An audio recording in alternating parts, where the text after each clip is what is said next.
Dişimize devam hürmetli vatandaş.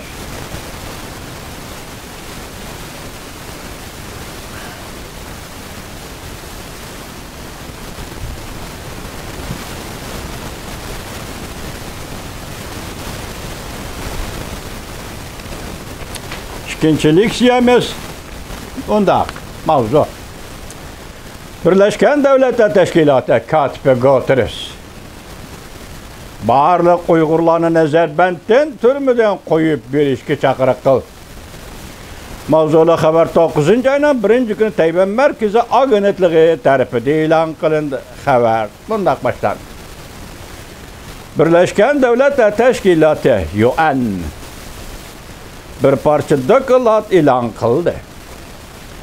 Bu dokulatda bayqaldiki Jungo'ning Xinjiangda mustamlik Uyg'uristonda qilgan atkalleri, Uyg'urlarni xo'rlaganligi va majburiy emgakka solganligi to'g'risidagi ayblashlar shanchilikdir.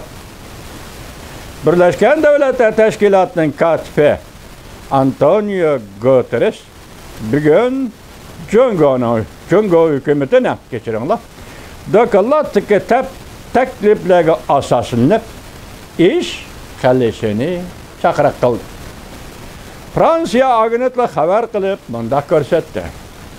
Bu bir parça uzundan bir e'lon qilinmay kelgan dokulatda berilgan taklif bo'yicha Beijing hükümeti mustamlik Uyg'uriston ya'ni Xinjiangni nazarband qilgan, turmalarga so'lgan barliq kishilarni derhal qo'yib berishleri kerak.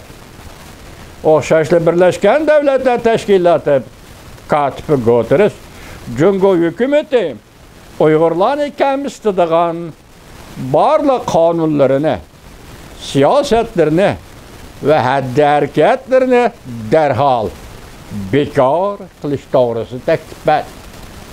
Birleşken Devletler Teşkilatı'nın katibi Guterres'ning bayonotchisi Stefan Dujarric muxbirlarga mundaq ko'rsatdi. Birleşken Devletler Teşkilatı Kishilik huquq ishlari valisi Michelle Bachelet vazifasidan ayrilishdan burun e'lon qilgan Xinjiangdir. Mustamlik Uyg'uristonda kishilik huquq to'g'risidagi dokulatda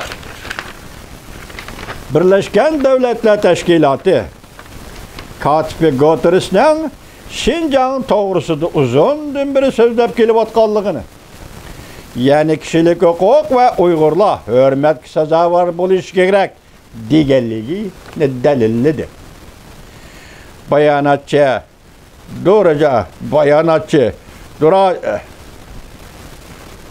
Bayonotchi Dujarric mundaq ko'rsatdi. Katip Guterres o'zi o'qib dokulatning mazmunidan ansirdi. Bu dokulatda mundaq tilg'ilindi.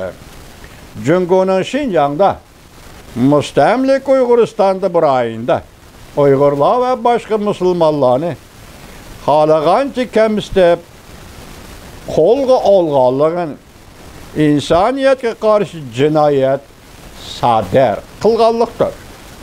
Bayonotchi Dujarric yana mundaq ko'rsatdi. Birleşken Devletler Teşkilatı'nın katibi Guterres Jungo hükümetining Birleşken Devletler Teşkilatı Kishilik huquq komiteti Ali komissarining dokulatda o'tirib qo'yilgan takliflarni qabul qilishini umid qildi.